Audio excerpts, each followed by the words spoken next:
Hi, I'm Jojo, and today I'm going to do a book review on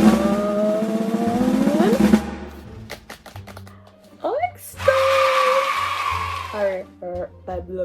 by Rebecca Yarros. Cha-ching.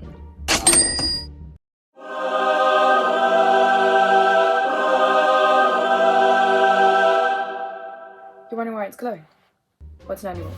Anyway, so before we get into this reaction, just want to warn you, I will be giving a very heavy spoiler review.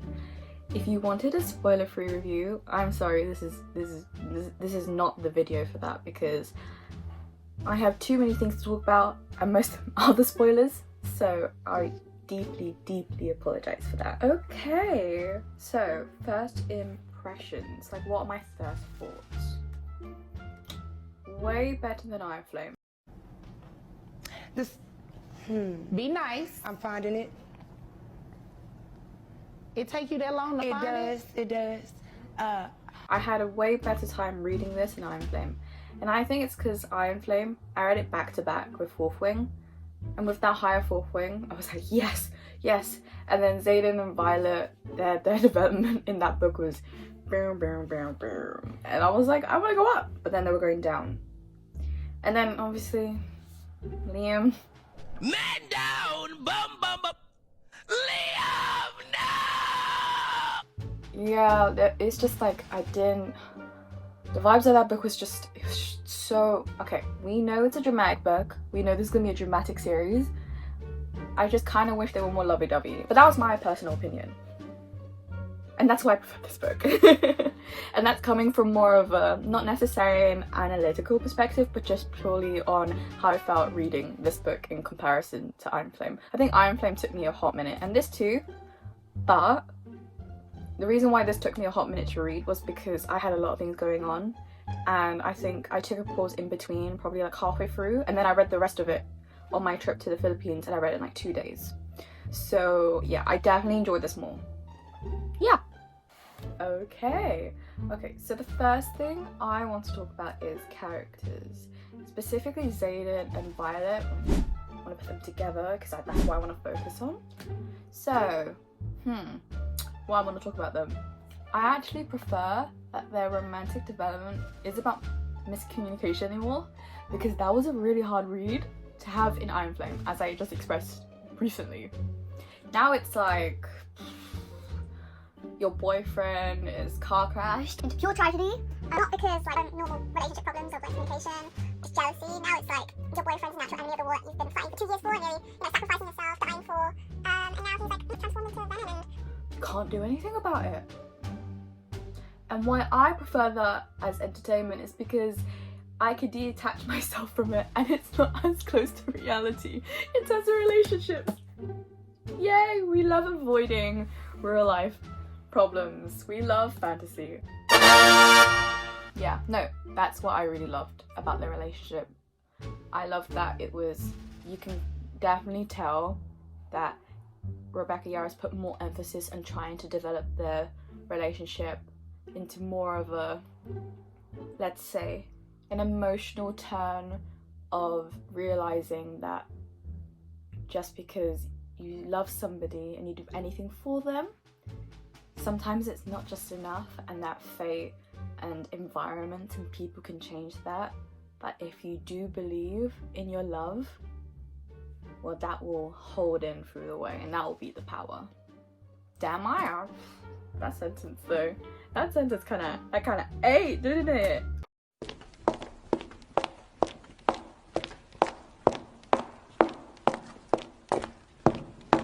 But yeah, like on a more serious note about like the development as well, what was so beautiful was how, despite Xaden nearly transforming, well, he does at the end, he transforms fully into a venom, and the fact that even in his last moments he still cares for Violet, and he still cares for his friends, for his family. Sigel, his dragon, she was one of his last thoughts, and I think that it shows so how humane he is as a person and how much his love is one of his biggest strengths. And that's just like so beautiful about his exploration of his character despite everything he's gone through throughout the whole journey of the book, is that his love prevails all.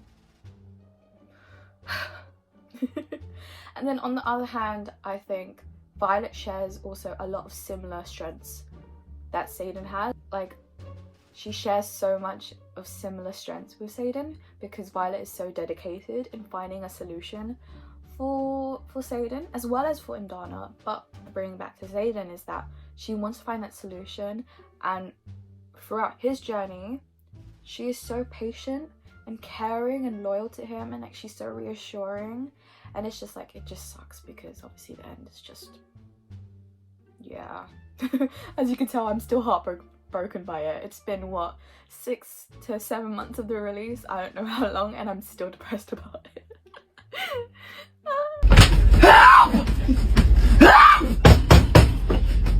But on a bonus note though, we got Professor and Student Trope. Now, Professor Xaden was something else, guys. Am I right? Am I right? Am I right? Okay, so now I'm gonna do a run through all the characters that I want to speak about. If I don't speak about your favorite character, I'm so sorry. There are characters I don't want to speak about because they don't deserve it. I'm talking about you, General Atos. You can shut your mouth. You can shut your mouth. And if I do talk about people that I don't like, that's because they are really prevalent to the storyline. Yeah. Okay, let's go. Okay, guys.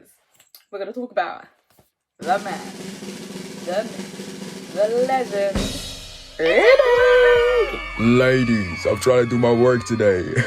So, ladies and men, because Riddick is that guy. Okay, so what am I gonna talk about? Oh, what do you mean that you and Atron was having a prank war the whole entire time? What do you mean after your friends? Yeah, they were dying and their family were dying out on the streets. You were like, tee-hee, tee-hee, what believe? Like literally, like what? Like 2 chapters ago, Trader was dying and you mean you were like, tee-hee, tee-hee. Okay, anyway, on a serious note, Riddick really clutched in when he wanted to show that he was Violet's support system throughout this whole book.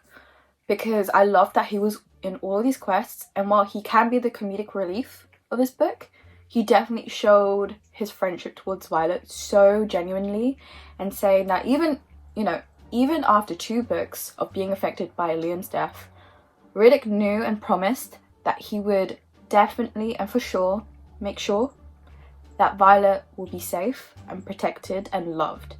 And isn't that so beautiful that you have best friends like that? Not just Riddick, everybody else in like Violet's circle, that they care so much about her and they wish her all the best and they want to do everything that's best for her, the right intentions. That's just so beautiful. And then what do you mean, Miss Yaris, that you tried to jump scare us with that death in the kitchen? That was very rude. That was very, very rude and I did not like it. What do you mean I nearly had a panic attack about it on the plane? And then Riddick was like, ugh, my favorite jacket. Very rude. Did not like that. Did not like that. Hey, okay. And now we get to talk about my girl, Miss Rhiannon. Miss Riri. Loved her in this book. Honestly, loved her. She had such small parts though, and like I highly miss her. Like I miss her being so prevalent in the books because Fourth Wing, there was so much of her. And then I feel like her space, like her screen time. What, am I watching this? No. The mention of her name in these books, it's just getting smaller and smaller. I don't like it. Until we got the surprise pop in the end. That was beautiful. We love to see a woman in her natural spotlight. No, not a woman. A leader. We love to see it. We love to see it. Loved her, missed her, need more of her. Yeah, that's what I have to say, pretty much. And now, my man Sawyer. RIP to your leg. You're doing great. That's all. Sorry about your leg. You're doing great. Carry on. And now the next person I'm talking about, Imogen. Love her as well. She was so great in these books. But why so mysterious though? Because what do you mean you removed all of Violet's memories at the end? Why? Like, I know you have a reason, and I'm sure they're gonna explore that in the next book, but why? I need these answers now. Love her though. And I am so sorry about what happened to Quinn.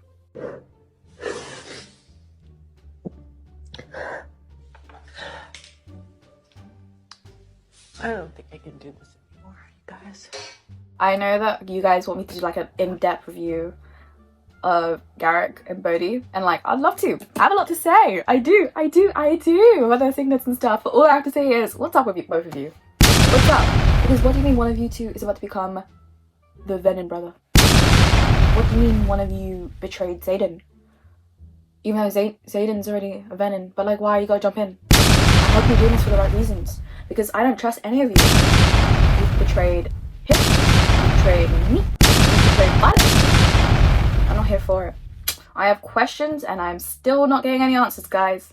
So yeah, that's all I have to say. Sorry that you wanted more about their signets and stuff like that, but that's all I can say. I just feel betrayed. That's all.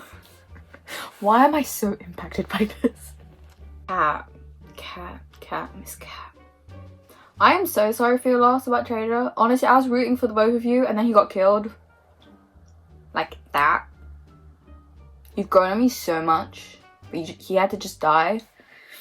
I was really rooting for you, and honestly, like big things. Like I'm rooting for big things for you, gal. Yeah, sorry, gal. Now we will talk about Dane, because like, what do you mean that next to Riddick, you're the other comedic relief in this book? How? Like 2 books ago, I was just hating you, and now I'm laughing at you. No, not laughing at you. With you.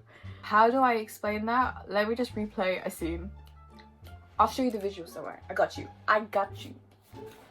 So this is chapter 24, and we're in the bookshop.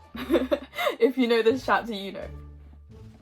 She wiggles her finger at Satan. I heard you saying you killed my grandson if he took another step towards your beloved young man. How illogically, toxically romantic of you. Have to admit, the kind of confident violence isn't what I pictured when Ashley talked about you. But the brown hair, those, I guess they're brown eyes, and how utterly smitten he predicted you two would eventually be for each other. Well, he described you almost perfectly to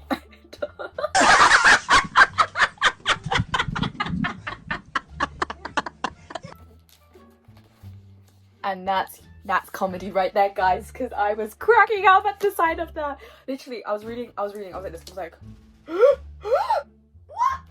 what? And then I was like, Miss Yaros, you did your big one right there. You did your big one. Yeah. And like, other funny moments was,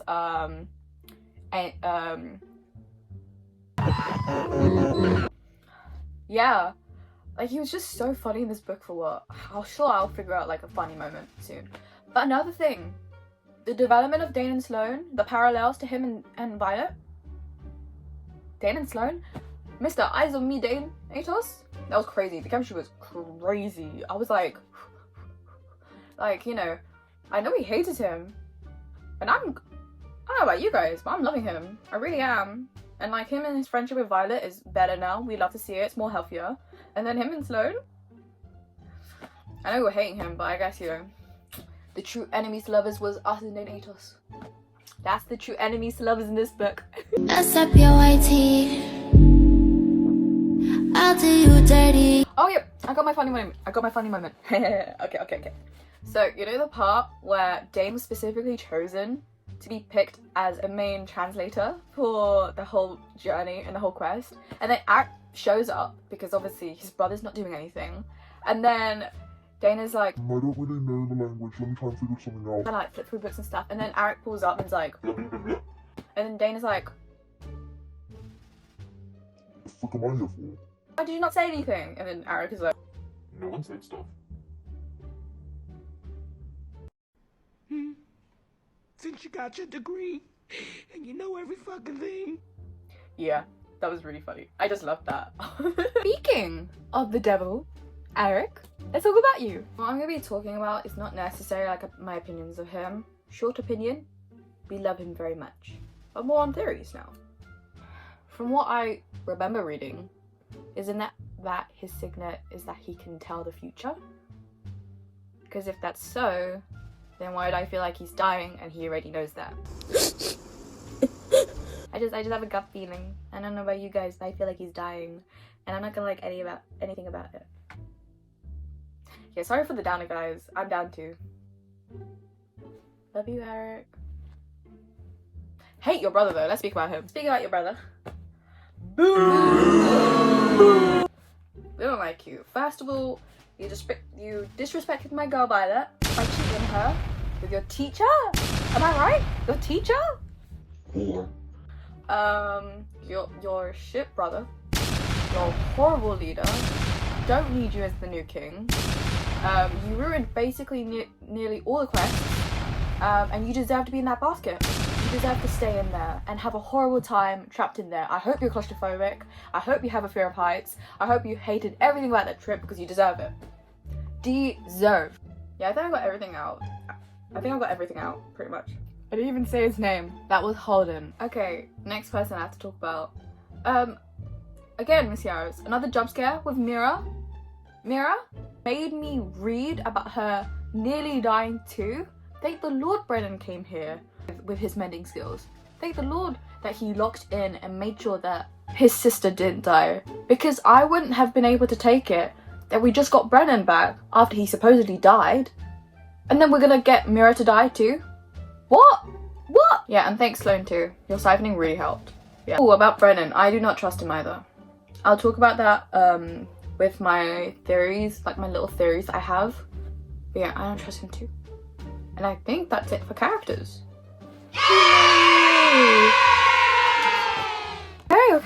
Okay, I think we get to talk about the plot now. Yeah. Okay, let me think.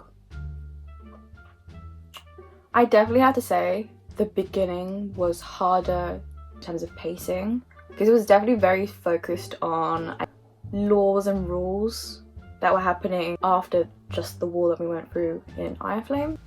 Not that it wasn't informative, but did I care much for reading about how much of a shit leader the king is? No.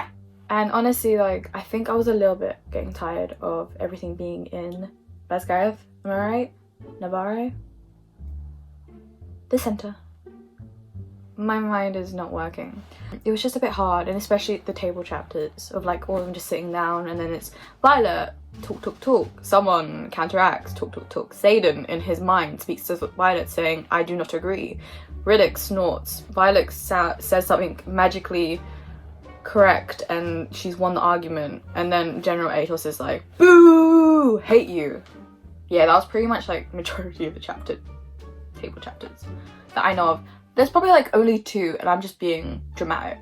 But yeah, that's just how I felt with like the first chapters. The professor and student trope clocked in for me, and I think from like a, not an analytical perspective, but more of a, I need something to excite me. And the fact that like Xaden's like, I'm the professor. I was just like, yeah.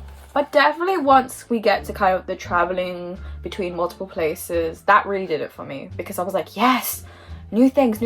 It was like a lot of information as well. I actually really enjoyed it because I really wanted to learn new cultures as well as like the different kind of ways that like the gods impacted most of the places. I thought they were really interesting. Yeah. On another note about those traveling quests, I have a bone to pick. With you, Xaden's mother. With you. Because what do you mean that after you abandoned your kid to deal with all of the consequences of your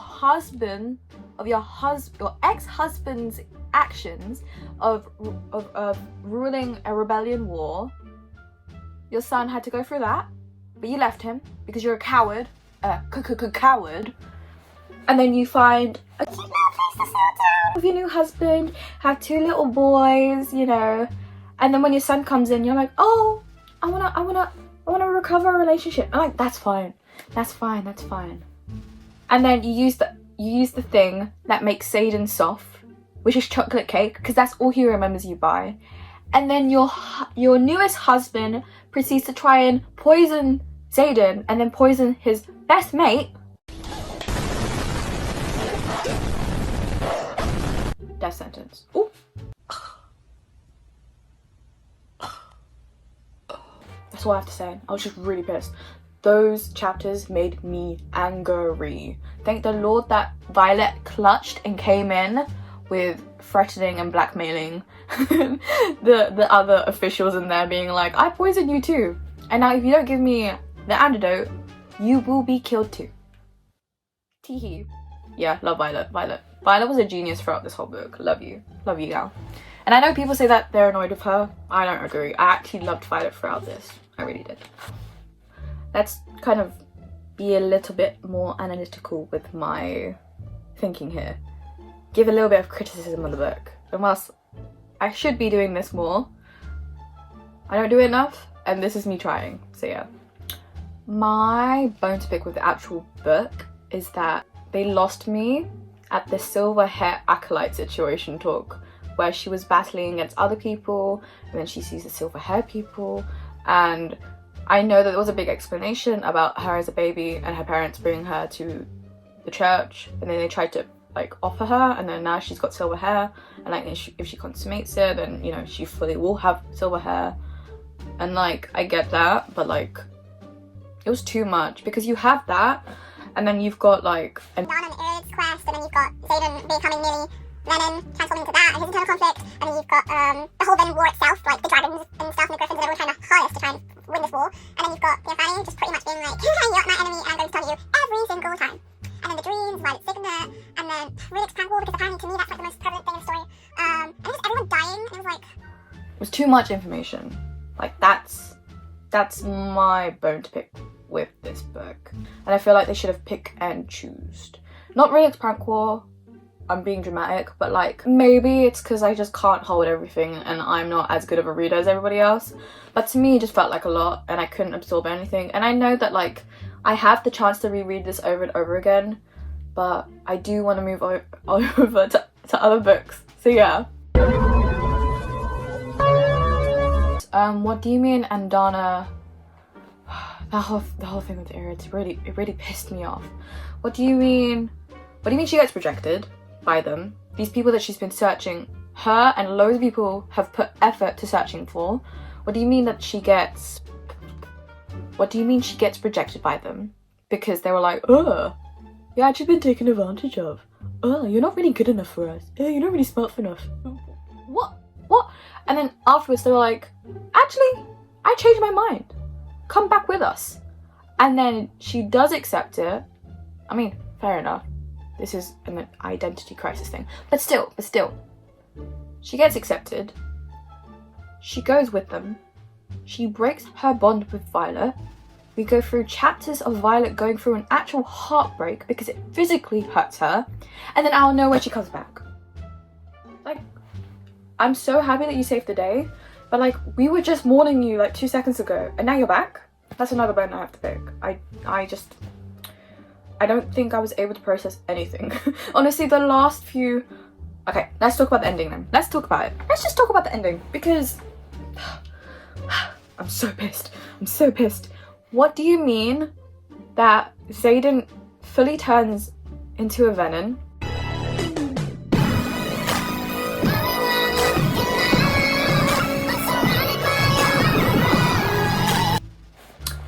And then everyone's basically missing.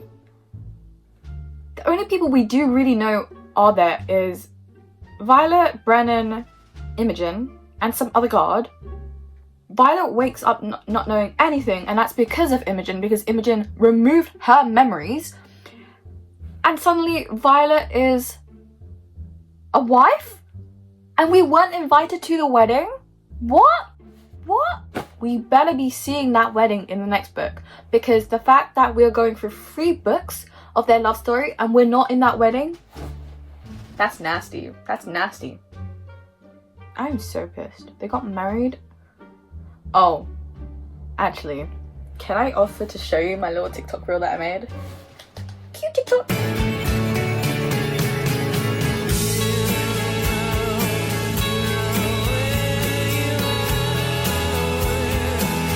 I hope you enjoyed that because that's what I thought happened during their wedding.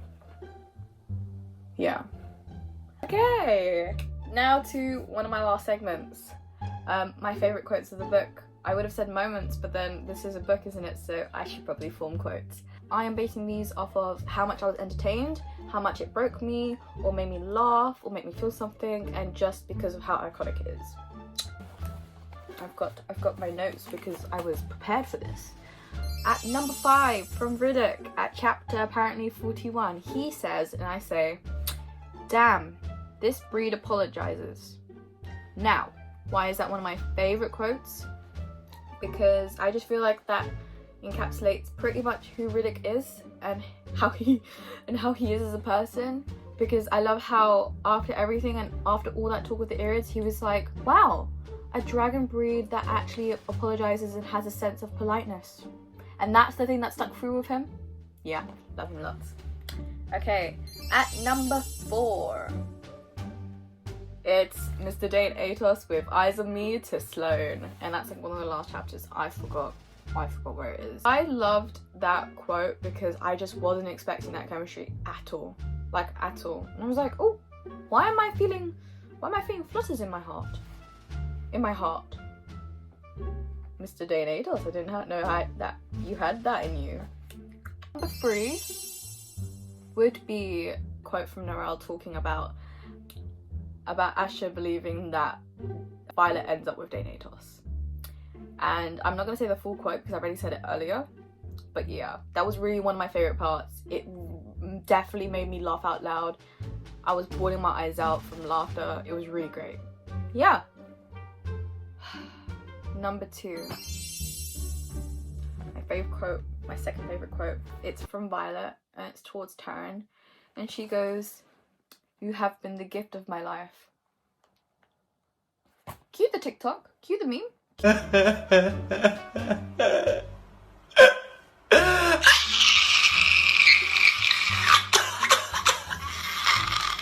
Like literally, this whole book has been me being jump scared left and right, thinking, oh my god, they're gonna die. And you know why? Because of Rebecca Yarros with Liam. Actually no, she said it straight in the beginning of Fourth Wing. She was like, anyone can die. I was I was attached to that one guy that Rhiannon and Violet first found, and then I was like, oh my god, they're gonna be besties, and then he died.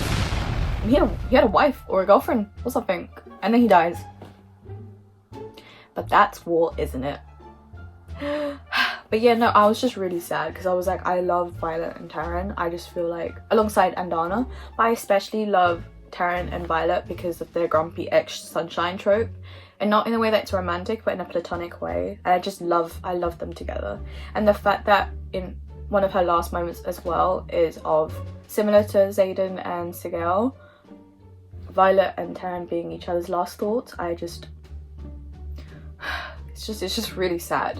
So yeah, that's my second favourite quote because I feel like that summarises I guess the essence of this book is how much bonds do mean to each other. And now I'm sad. It wouldn't be the first and my most favourite quote if it wasn't something from Xaden Ryerson. And from Xaden Ryerson, chapter 65, he says, "The fire of pure power burning at the feeling's edges, and I know if I take it any further, it'll be the next and final piece to float away." I can't. Get out. I feel so numb inside. Because why is that's what he's saying when he realizes that Violet is there, he can sense her, and that's the only thing that's making him sane for him transforming into a Venom. Is that her being, herself, her presence makes him feel warm, and that if he doesn't act then, and he doesn't do something about it, in that moment, he's going to fully lose himself, and there's no sense of closure. And that's why I'm broken inside. Yippee! Ah, that's my favorite quotes, guys. I started off with comedy and then I ended up in tragedy. And that is Onyx Storm. Okay, so final thoughts, guys. Oh, the theory I had about Brennan. I'll quickly say it now. I think that Brennan didn't actually die. Well, obviously he didn't, because we already discussed that Fourth Wing. He was alive the whole time. I believe that he's working with the Ven people. The head of the Ven people is his boyfriend, which is the guy that Professor Carey talked about. I believe him and Brennan were together. I'm gonna literally show you a screenshot of me when I first read Fourth Wing, and I saw that passage, and I was like, oh, they sound, I feel like they have something. And I fully believe that Brennan is actually working for them, and that's why he appears at the right times and appears at the worst times, because he's working with the Venom people. There we go. I have my notes because I don't think I'll be able to keep it up in here. My brain is too small. With all these fantasy books I read, it's so small. Okay, so pacing was really hard at the start, but Miss Yara's clocked it in the middle. She really got on the move. The ending did feel cluttered with information, so it was too hard to absorb it at all. That's a lie. It was just too hard to absorb altogether. Great choice in changing it to multiple locations. That was great as it helped the world building to an extent. I just feel like it did. The book definitely felt more comedic than Iron Flame, so that's probably why I like it more. But also super dramatic. It was super dramatic, especially the ending. Can you lie? Liam is still haunting the narrative, and he's still haunting my narrative. Yeah, and last note, can't believe we have to wait 2 more years for the next one. Because Miss Rebecca Yarros needs a break. And she does. And she says like she always wants to do like a contemporary, like after the 3rd book, she's like, gotta switch up. And I get that, you know. You gotta protect your creative mind, you know. I just kind of hate that means I have to wait 2 years. Hopefully though, the TV series that's coming up soon will pop up, so I won't feel like it will be 2 years. But yeah, I think that's all it. I think that's the end of Cue the glow noise. That's the end of my review on Onyx Storm. Yay! And if you really enjoyed this, please subscribe to the channel. If you want more, write down any recommendations you have with any other books. I was really kind of thinking of doing Sunrise and the Reaping, because I also read that whilst I was reading Onyx Storm. I think I read that like 2 days later, in 2 days, and I bawled my eyes out. So yeah, I'm really excited for that. I also have some new books that I might do, and I might do a reading vlog with that. But yeah, thank you. I hope you really enjoyed this review. Please subscribe, please like, please comment, share. Yeah, I'm Jojo, and that's all.